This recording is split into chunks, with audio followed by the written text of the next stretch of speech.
So we're still thinking about our dinosaur hunt, and before you saw that we were using a sling to try and catch our dinosaur. The question I want you to think about today is which way is the force directed on the projectile? And so here's a better simulation of what our projectile looks like.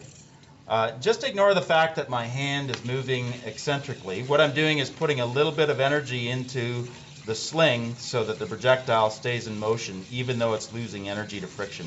So just ignore the eccentric bobbing of my hand.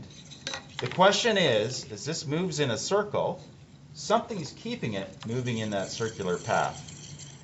My question to you is, which way is the force directed on the projectile at any given time to keep it moving in a circle? So, suggestions? The force is projected perpendicular to the projectile.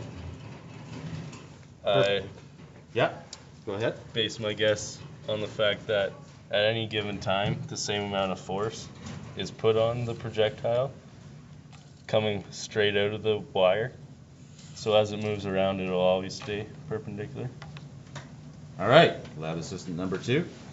My prediction is that the force will be exerted in the way that the projectile is moving, because as it's moving, it's always moving at a constant force, or a constant motion, so the force has to be constant throughout the entire thing.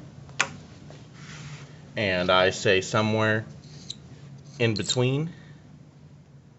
All right. Do you want to label those A, B, and C? Sure. I'm going to put another suggestion. What if could the force be directed this way? Now, I have a second question. Depending on which way the force is which way the force is acting on the projectile, which way is the projectile accelerating?